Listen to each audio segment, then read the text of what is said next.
Deputado Halley Lino rasga o verbo e lava nossa alma, destruindo com fatos narrativa bolsonarista, e deixando Bolsonaro e Paulo Guedes desmoralizados. Espia. Tem me atormentado muito esta narrativa falaciosa que representantes do bolsonarismo fazem aqui na Assembleia, fazem no Congresso Nacional, fazem nas redes sociais, de que a economia vai mal, Haddad é isso, é aquilo. Uma mera narrativa que tem como centro propagar mentiras, falácias, sem argumentos. E aí, dediquei-me a aprofundar o debate sobre isso. E inicio sobre o tema das coisas estão caras, tá tudo caro. Bom, vamos aqui. O IPCA médio do presidente Lula, 4,7%. No governo anterior, IPCA médio, 6,17%. Só aí nós mostramos que nós controlamos a economia para o bem do trabalhador, da trabalhadora. Relação dívida-PIB. E aqui na compreensão macro, toda a dívida, inclusive a dos bancos, que tem gente aqui que defende os bancos, defende os 2 trilhões que vai para a cena financeira, mas na hora de falar, fala que isso é culpa do gasto do governo. Mas vamos aos dados gerais. Relação dívida PIB está alto, 75% do PIB. A culpa é dos juros da dívida pública. Mas no governo anterior, em outubro de 21, chegou a 87,7% do PIB. E nós vamos falar, países do mundo, a média da Europa é 80%, menor que a do Brasil. A Espanha, 102%. O Canadá, a relação dívida PIB é 108%. A do Lula é 75% e o governo trabalha para diminuir. Mas e como é que está a questão do emprego? O Brasil tem hoje, senhor presidente, 102,5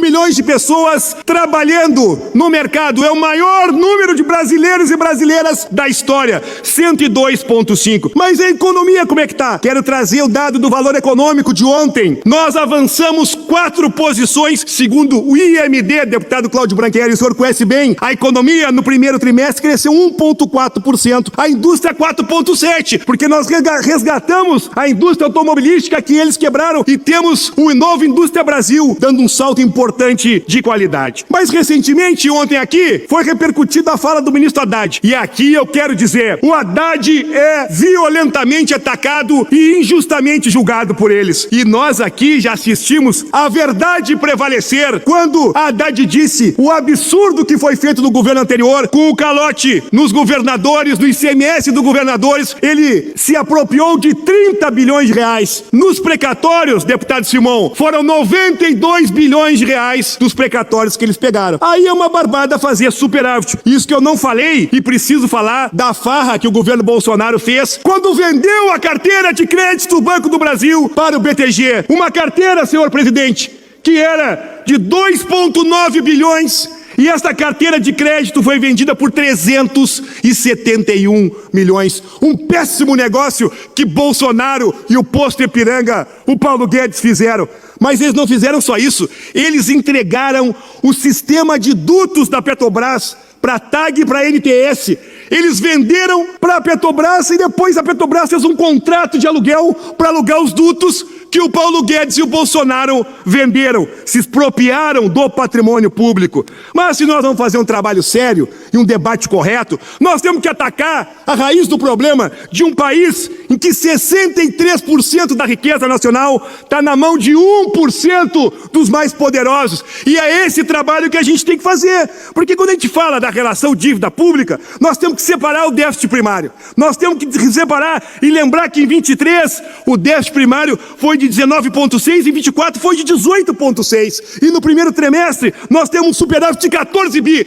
14 bi de superávit nas contas públicas. Então, por mais que o senhor expresse as suas manifestações, o senhor precisa, e eu não vou extrapolar o tempo, o senhor precisa orientar a sua base no Congresso Nacional para não trabalhar na política do quanto pior melhor, para votar a isenção dos 5 mil reais, para acabar com a farra das emendas de 58 milhões, para votar a lei do teto que nós mandamos para acabar com a farra no serviço público. O que eles contam para vocês nesta tribuna não é a verdade dos números, não é a realidade da economia, não é a expressão das narrativas mentirosas que o bolsonarismo e a direita conservadora costuma espalhar nessa tribuna. Os nossos números são melhores que os deles.